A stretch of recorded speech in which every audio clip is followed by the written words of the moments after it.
விவசாயம் செய்கிறதே சிரமமாக இருக்கக்கூடிய காலத்தில் இயற்கை விவசாயம் செய்யணும் அப்படின்னு சொல்லி அதை வந்து முன்னெடுப்புகள் செய்து ஆத்தூரில் மிக சிறப்பாக இயற்கை வேளாண் சந்தையை வந்து நீங்கள் உருவாக்கி அதை ஒரு பெரிய அளவில் நடத்திட்டு இருக்கீங்க.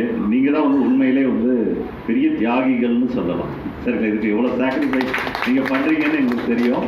உங்களுக்கு ஒரு ஊக்கத்தையும் உங்களுக்கு ஒரு நாங்களாக இருக்கோம் அப்படிங்கிற ஒரு ஆதரவை வந்து தெரியப்படுத்தணுங்கிறதுக்காக நம்முடைய சகோதரி அவர்கள் இந்த ஒரு விழாவை இங்கே ஏற்பாடு பண்ண சொன்னாங்க. அதன் அடிப்படையில் தான் இந்த விழா நடக்குது. அவங்கள வாழ்த்துறை வழங்க நான் கேட்டுக்கொள்கிறேன். தேங்க்யூ. ஆத்தூர் சென்ட்ரல் ரோட்டரி சங்க தலைவர், செயலாளர், பொருளாளர், சங்க உறுப்பினர்கள், டிஎஃப்ஓ மணியண்ணா, தியான மையத்தின் ஒருங்கிணைப்பாளர், பயிற்றுவிப்பாளர் மற்றும் எங்களை கௌரவிக்க வந்திருக்கும் விவசாய பெருமக்கள் அனைவருக்கும் என்னுடைய இனிய காலை வணக்கம். நாங்கள் ரோட்டரியில் வந்து பார்த்திங்கன்னா வருஷம் வந்து ஆசிரியர்கள், டாக்டர்கள், ஆடிட்டர்ஸ், இன்ஜினியர்ஸ் எல்லாத்தையுமே நாங்கள் ஒரு ஹானரிங் பண்ணி அவங்களுக்கு ஒரு கௌரவிக்கிறதுக்குன்னு ஒரு நாள் வச்சு அதில் வழக்கமாகவே எப்பயுமே பண்ணிகிட்டே வருவோம்.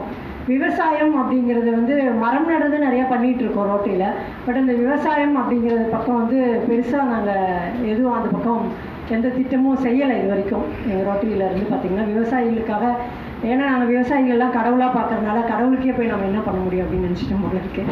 ஸோ அது ஒன்று